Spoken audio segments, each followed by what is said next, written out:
ഒരു കല്യാണം നമ്മളെ വീട്ടിൽ നടക്കുമ്പോ റസൂലുള്ളാഹി ഇഷ്ടപ്പെടാത്ത എന്തൊക്കെ ഹറാമുകളാണ് നമ്മൾ ചെയ്യുന്നത്. നമ്മൾ ഓർക്കണം, അലാമാ അമറല്ലാഹു ബിഹി മിൻ ഇംസാകിൻ ബിമഅറൂഫിൻ ഔ തസ്രീഹിൻ ബിഇഹ്സാൻ. ഭർത്താവ് അമ്മോശൻ കാക്ക പുതിയ ആപ്പിളിന്റെ കൈ പിടിച്ച് ആദ്യം പറയുന്ന ഒരു വാക്ക് ഉസവ്വിജുക അലാമാ അമറല്ലാഹ്. മോനെ, ഞാൻ എന്റെ മോളെ നിനക്ക് കെട്ടിച്ചു തരുന്നത് അവളെ എനിക്ക് നോക്കാൻ കഴിയാത്തത് കൊണ്ടല്ല, ഭക്ഷണം കൊടുക്കാൻ കഴിയാത്തത് കൊണ്ടല്ല, അവൾക്ക് വേണ്ടുന്ന ജീവിത സൗകര്യം ഒരുക്കാൻ കഴിയാത്തത് കൊണ്ടല്ല. പിന്നെ എന്തിനാണെന്നറിയോ? അള്ളാഹുവിന്റെ കൽപ്പനയാണ്. അവൾക്ക് ഭർത്താവിന്റെ പ്രായമായാൽ ഉചിതമായൊരു ഭർത്താവിനെ ഏൽപ്പിച്ചു കൊടുക്കണമെന്ന്. എന്റെ റബ്ബിനെ പേടിക്കുന്നവര് മുഅ്മിനായതുകൊണ്ട് അള്ളാഹുവിന്റെ കൽപ്പന സ്വീകരിക്കുക മാത്രമാണ് ഞാന്.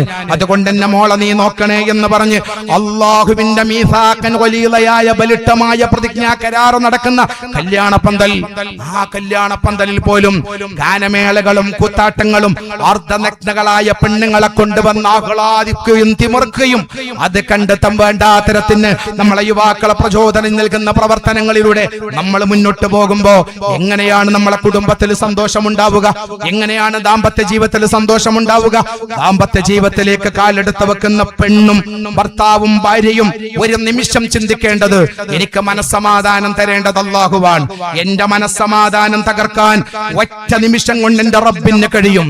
അതുകൊണ്ട് എന്റെ റബ്ബ് പൊരുത്തപ്പെടാത്ത ഒന്നും, റസൂലുള്ളാഹി പൊരുത്തപ്പെടാത്ത ഒന്നും കല്യാണ പന്തലിൽ ഞാൻ ചെയ്യാൻ പാടില്ല എന്ന് ഭാര്യ ചിന്തിക്കണം, ഭർത്താവ് ചിന്തിക്കണം, അവരുടെ കുടുംബക്കാര് ചിന്തിക്കണം. നിങ്ങൾക്കറിയോ, വയനാടിന്റെ മണ്ണിൽ നൂറുകണക്കിന് വീടുകൾക്കാണ് പാണക്കാട് സയ്യിദ് സ്വാദിഖ് അലി ശിഹാബ് തങ്ങൾ, അല്ലാഹു ആ കുടുംബത്തിന് ഇസ്സത്തുള്ള ദീർഘായുസ്സ് നൽകട്ടെ, സ്വാദിഖ് അലി ശിഹാബ് തങ്ങളുടെ ശറഫാക്കപ്പെട്ട കരങ്ങളെ കൊണ്ട് നൂറുകണക്കിന് വീടുകൾക്കാണ് അവിടെ തറയിട്ടത്. അത് കണ്ടുകൊണ്ട് ആ വീടിന് തറക്കല്ലിടുമ്പോ അത് കണ്ടുകൊണ്ട് പുഞ്ചിരിക്കുന്ന ഉമ്മമാർ, സന്തോഷം കൊണ്ട് കണ്ണ് നിറഞ്ഞ ഉമ്മമാർ, അവരാരാണ്? അവര് വീടില്ലാത്തവരാണോ? അല്ല, അവർക്കുമുണ്ടായിരുന്നു വീട്, അവർക്കുമുണ്ടായിരുന്ന സൗകര്യം. ഒറ്റ രാത്രി ഒരു മലവെള്ളപ്പാച്ചിലാണ്. ആ മല പൊട്ടി ഒറ്റ രാത്രി കൊണ്ട് അവരെ വീടുകളും മുതലുകളും തകൃതിയായി. ഇന്നവർ മറ്റുള്ളവനോട് എനിക്കൊരു വീട് തരുമോ എന്ന് ചോദിക്കുന്ന ഒരു അവസ്ഥയിലേക്ക് എത്തിച്ചു. പണം നമ്മളെ കയ്യിലുണ്ടെന്ന് കരുതി കല്യാണ പന്തലിൽ അള്ളാഹും റസൂലും പൊരുത്തപ്പെടാത്തത് ചെയ്യുന്നവരെ മിശാർദ നേരം കൊണ്ട് നമ്മളെ സമ്പത്ത് തകർക്കാൻ പടച്ച റബ്ബിന് കഴിയും.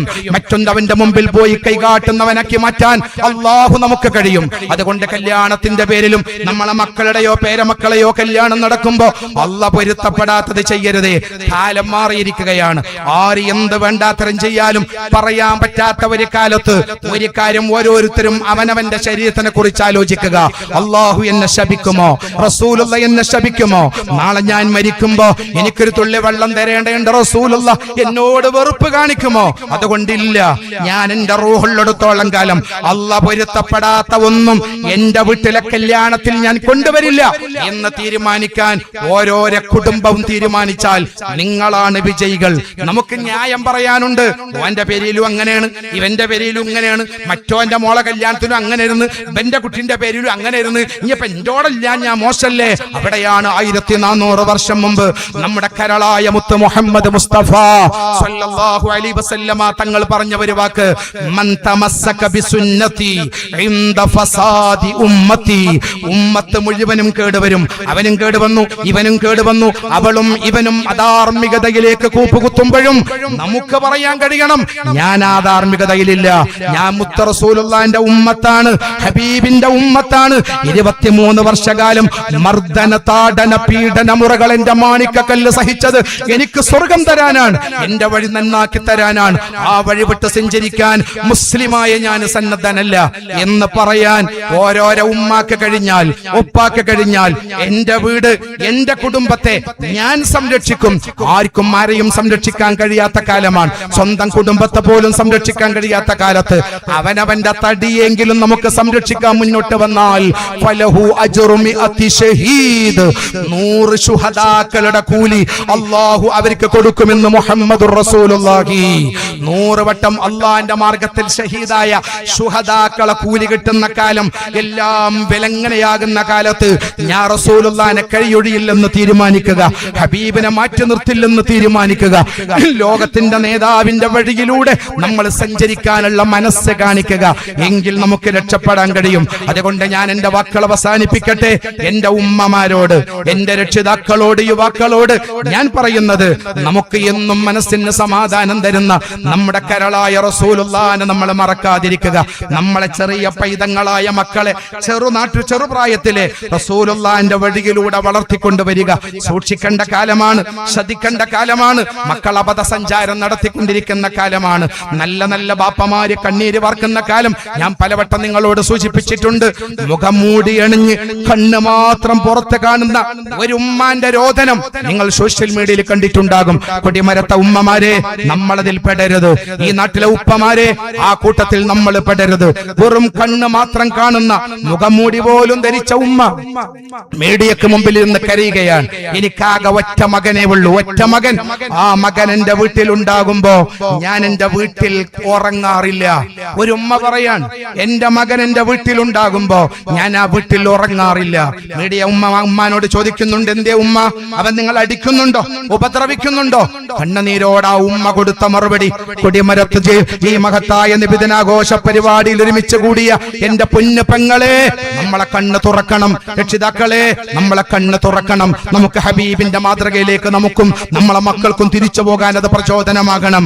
ആ ഉമ്മ പറഞ്ഞത്, അവനെ ആക്രമിക്കുന്നൊന്നുമില്ല, പക്ഷെ അവൻ എന്നോട് ചെയ്യുന്നത് ഞാൻ പറയാൻ പറ്റില്ല, എന്നാലും പറയാം. രാത്രി പാതിരാക്ക് ഞാൻ ഉറങ്ങുമ്പോ എന്റെ വീട്ടിന്റെ റൂമിലേക്ക് എന്റെ മകൻ കടന്നു വന്ന് എന്നെ ലൈംഗികമായി ഉപയോഗപ്പെടുത്തുകയാണ്.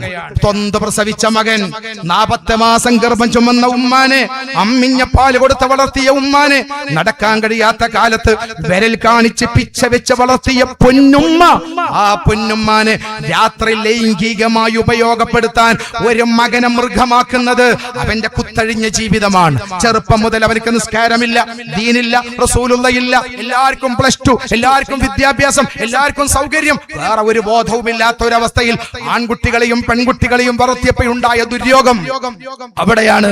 മൻ തമസ്സക ബിസുന്നതി ഇൻദ ഫസാദി ഉമ്മതി ഫലഹു അജ്റു മിഅതി ഷഹീദ്.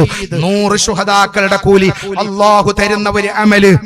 എല്ലാം പ്രതികൂലമാകുമ്പോ നമ്മളും നമ്മളെ മക്കളും റസൂലുള്ളാഹി പറഞ്ഞ വഴിയിലൂടെ ജീവിക്കുക, അല്ലാഹുവിന്റെ ഹബീബ് പറഞ്ഞ വഴിയിലൂടെ ജീവിക്കുക. ആ ജീവിതം നമ്മൾ ചിട്ടപ്പെടുത്തി മുന്നോട്ട് കൊണ്ടുപോവുക. അതിനുള്ള സംവിധാനങ്ങളൊക്കെ നമ്മുടെ മുമ്പിലുണ്ട്. അല്ലാഹു നമുക്ക് തൗഫീഖ് നൽകി അനുഗ്രഹിക്കട്ടെ. അത് നമ്മൾ ഉപയോഗപ്പെടുത്തുക. മാസാമാസം നമ്മളെ മജ്‌ലിസുൻ നൂർ നടക്കാറുണ്ട്. ആ മജ്‌ലിസുൻ നൂർ അധികമൊന്നും സമയം വരുന്നവരാരും പ്രയാസപ്പെടുത്താറില്ല. ഒരൽപ്പനേരം പാണക്കാട്ട് ആറ്റപ്പൂവ് വിശുദ്ധികളാൽ രൂപമായി നമുക്കിടയിലൂടെ നടന്നുപോയ ആ പൊന്നമ്പിളിക്കീറായി ജീവിച്ച മഹാമനുഷ്യൻ ആറ്റപ്പൂവിന്റെ പവിത്രമായ നാക്കുകളിലൂടെ നമുക്ക് തന്ന മജ്‌ലിസുൻ നൂർ, അത് മാസാമാസം ദാറുസ്സലാമിന്റെ കീഴിൽ, SKSSF-ന്റെ കീഴിൽ ഇവിടെ നടന്നുകൊണ്ടിരിക്കുകയാണ്. സഹോദരങ്ങളെ, സഹോദരിമാരെ, നിങ്ങൾ പലരും അതിൽ വരാറുണ്ട്. എല്ലാവരും അതിൽ വരണം. ഒരു 8-10 മിനിറ്റ് നേരം കാലികമായ വിഷയങ്ങളെ കുറിച്ച് നമ്മൾ ക്ലാസ് എടുക്കാറുണ്ട്. അത് കഴിഞ്ഞ് നമ്മൾ മജ്‌ലിസുൻ നൂർ ചൊല്ലി നമ്മളെ ഉപ്പാർക്ക് വേണ്ടി, നമ്മളെ ഉമ്മാർക്ക് വേണ്ടി ദുആ ചെയ്യാറുണ്ട്. നിങ്ങളെല്ലാവരും അതിൽ പങ്കെടുക്കണം. നമ്മളെ കുട്ടികളെയും നമ്മളെ വളർന്നു വരുന്ന തലമുറയും ഒക്കെ നിങ്ങളതിൽ പങ്കെടുപ്പിക്കണം. തെറ്റിലേക്കും കുറ്റങ്ങളിലേക്കും നമ്മളെ മക്കൾ പോയതിനു ശേഷം ഉമ്മ ഒറ്റക്കിരുന്ന് പൊട്ടിക്കരഞ്ഞിട്ട് കാര്യമുണ്ടാവില്ല. ചെറുനാളിലെ ഈ പൈതങ്ങളെ നന്മയുടെ വഴിയിലൂടെ വളർത്തിക്കൊണ്ടുവരാനുള്ള മനസ്സ് ഞാനും നിങ്ങളും കാണിക്കണം. ഞാൻ ബാഫക്കി തങ്ങളെ വായിച്ചിട്ടുണ്ട്. ഖായിദുൽ ഖൗം സയ്യിദ് അബ്ദുറഹ്മാൻ ബാഫക്കി തങ്ങൾ നവ്വറല്ലാഹു മർക്കദ തന്റെ കുട്ടികളോട് പറയുമായിരുന്നു, പോൽ മക്കളെ, നിങ്ങളൊക്കെ സുബൈക്ക് പള്ളിക്ക് ജമാഅത്തിന് വരണം, ഇപ്പൊ ഉണ്ടാകും അവിടെ. അതുകൊണ്ട് നിങ്ങളൊക്കെ നിസ്കരിക്കാൻ വന്നാൽ പാന്റെ വക സമ്മാനം തരാം. കുട്ടികൾ ആവേശത്തോടെ നിസ്കരിക്കാൻ ഓടുകയാണ്. പൈതങ്ങളെ എത്രയാണോ നിങ്ങൾക്ക് സോപ്പിടാൻ കഴിയുക, എത്രത്തോളമാണോ നിങ്ങൾക്ക് വശീകരിക്കാൻ കഴിയുക, ഏത് രൂപത്തിലൊക്കെ വശീകരിക്കാൻ കഴിയോ, ആ വശീകരണങ്ങളൊക്കെ നിങ്ങൾ ഉപയോഗപ്പെടുത്തേണ്ടത് ദീനിയായ വഴിയിലൂടെ തലമുറ ജീവിക്കാൻ വേണ്ടിയാണ്. അതിങ്ങനെയാണ് നമ്മൾ സന്നദ്ധരാകേണ്ടത്. അങ്ങനെ ആയാൽ ഈ മക്കളെ കൊണ്ട് സന്തോഷിക്കാനും, ഈ മക്കളെ കണ്ട് പുഞ്ചിരിച്ച് മരിക്കാനും, ആഖിറത്തിൽ ഈ മക്കളുടെ കൂടെ ഹബീബിന്റെ ഹൗദുൽ കൗസർ കുടിച്ച് സ്വർഗ്ഗത്തിലേക്ക് പോകാനും നമുക്ക് കഴിയും. അല്ലാഹു തൗഫീഖ് നൽകി അനുഗ്രഹിക്കട്ടെ. അല്ലാഹു തൗഫീഖ് നൽകി അനുഗ്രഹിക്കട്ടെ.